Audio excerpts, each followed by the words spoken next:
A condo can look like a great buy on listing day and still be overpriced by $50,000 to $100,000. Because in Vancouver, some of the easiest condos to overpay for are the ones that photograph well, feel polished, and make buyers ask emotional questions before they ask the financial one. And buyers will always say when it comes to these red flag condos, the layout looks good, the kitchen looks great, I can picture myself in this unit, but that doesn't mean that the price makes sense. So in this video, I'm going to show you 5 signs a Vancouver condo is going to be totally overpriced and how to spot it before you pay too much. After you finish this video, you'll be able to spot one of these condos within 60 seconds. And be sure to stay for red flag number 5 because this has costed so many buyers. I think one of the #1 expensive mistakes that buyers make, and it's really easy to avoid. Let's get into it. Number 1, the price doesn't match the right comparable sales. This is the biggest red flag. If similar units in the building or even very nearby sold for less recently and this seller is asking much more, there needs to be clear reason. Some good reasons could be a better floor, a better view, maybe a larger layout, major renovation work, rare outdoor space. I've seen some beautiful condos that have a gigantic private patio that none of the other ones in the building has. Extra parking or storage. But if those differences are not there, the seller just might be simply reaching. And this is where condo buyers get tricked because sellers will sometimes compare their condo to units that are larger, higher, better laid out, newer, or in just better buildings. And that's not a real comparison. A second floor unit facing traffic is not the same as a higher floor corner unit with a view. An older wood frame condo is not the same as a newer concrete building with stronger amenities. But this is where buyers mess up, is they compare a unit that is not as nice with one that is much more premium without recognizing the difference. Suddenly they're paying more for a less premium product. And when it comes time to resale, you see, oh, I made a mistake because I can't get as much money as my neighbors because my unit's not as good. I wish I knew beforehand. Buyers make this mistake because on paper, things can look pretty similar. The question is whether they actually compare in ways that buyers care most about. So even if the square footage is the same on paper, maybe the layout is much better, the building is better, the view is better. You can't tell this when you're looking at comparables online. So the key takeaway here is if the price is above recent comparables, make sure there is a real reason and not just a hopeful seller hoping to catch a buyer who doesn't know better that's going to overpay for a property. Don't be that buyer. All right, number 2, the unit is sitting on the market while better units are selling. The market gives feedback every single day. If this condo has been sitting for weeks while similar or even better units are selling all around it, that usually means buyers are already rejecting this unit. It doesn't always mean that there is something wrong with the condo itself. It often means that the value doesn't feel right at that number. This is one of the fastest ways to spot something that is overpriced because buyers today compare everything. We have everything we need to know in the palm of our hands. Buyers are smarter than ever. You can compare floor plans, exposure, strata fees, amenities, building quality, and monthly costs. So when one listing sits and others move, it's usually not random. That is the market sending you a message, so you better be listening. And the longer it sits, the harder it becomes for buyers to not wonder what's wrong. Why is this listing sitting on the market so long? So days on market aren't just a number, they are a live feedback from real buyers. And a quick tip, and the buyer takeaway is days on market is not just a number, they are a live feedback from real buyers. There's usually a reason behind it. And a quick tip, you can target overpriced listings that have been sitting on the market for a long time because they usually have much less competition and you can potentially have room to negotiate further. Hit and miss because sometimes if a seller is overpriced, they are not serious about selling to begin with or their expectations are just unrealistic, but something to keep in mind. Number 3, the seller is pricing emotionally, not strategically. This happens more often than buyers realize. Sometimes the seller wants a certain number because they need it. Maybe they want to break even, maybe they need enough money for their next purchase, maybe they spent a lot on upgrades that they're trying to recoup, or maybe they just simply love the home and believe it's worth more than what the market is saying it is worth. But the market doesn't care about the seller's reasons. The market doesn't care that you need to buy a home or that you need to break even or that you overspent on renovations. And it does not pay extra because a seller is emotionally attached to it. That's kind of when you hear phrases, and these are going to be red flags that you should listen for, we put so much money into it, or we are willing to wait for the right buyer. That may be understandable from the seller side, but it is not the same as market value.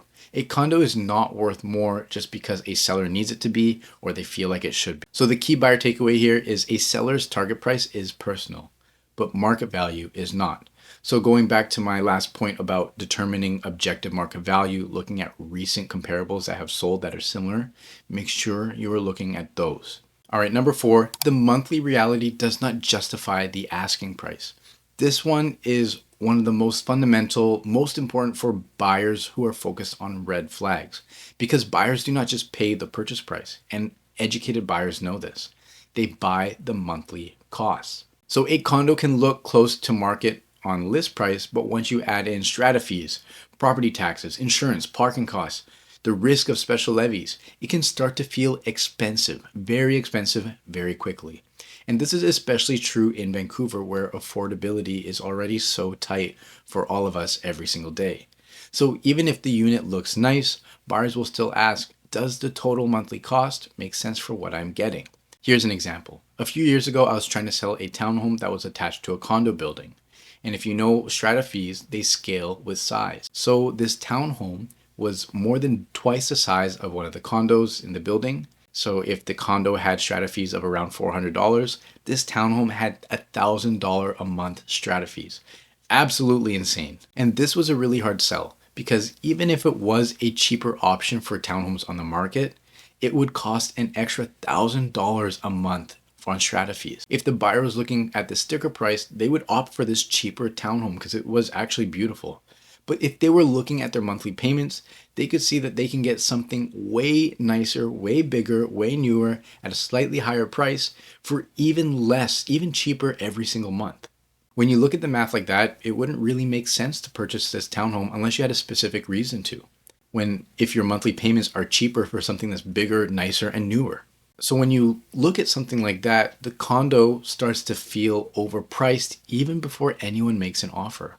And that's why some listings look fine at first glance, but still fail to attract strong interest.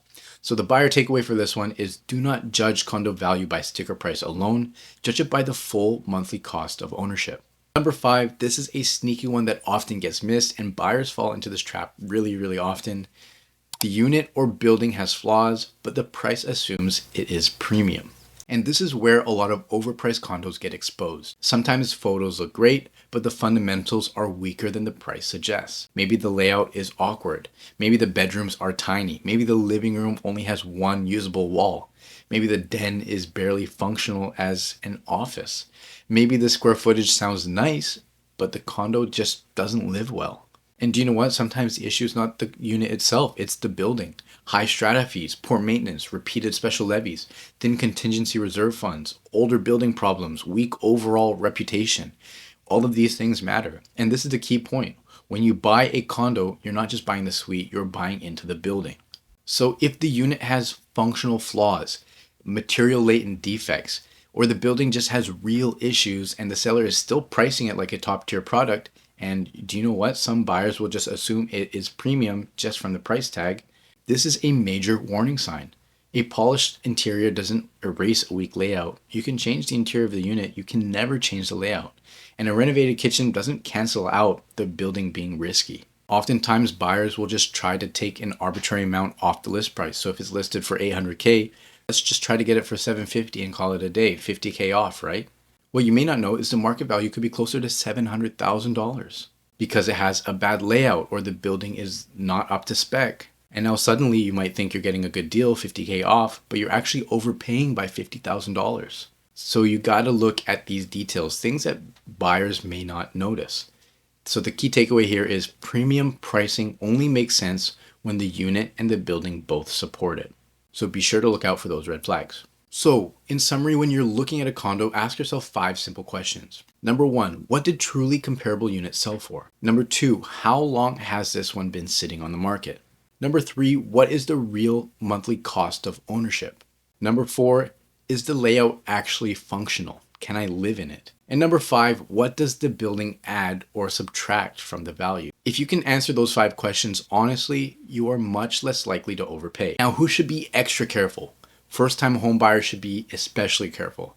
And so should buyers who are stretching their budget, shopping mainly from listing photos or buying in a building they don't really know that well. These are the most common types of buyers that are likely to confuse presentation with value. And an overpriced condo is not always a bad condo. Sometimes it's a perfectly good condo with the wrong price attached to it.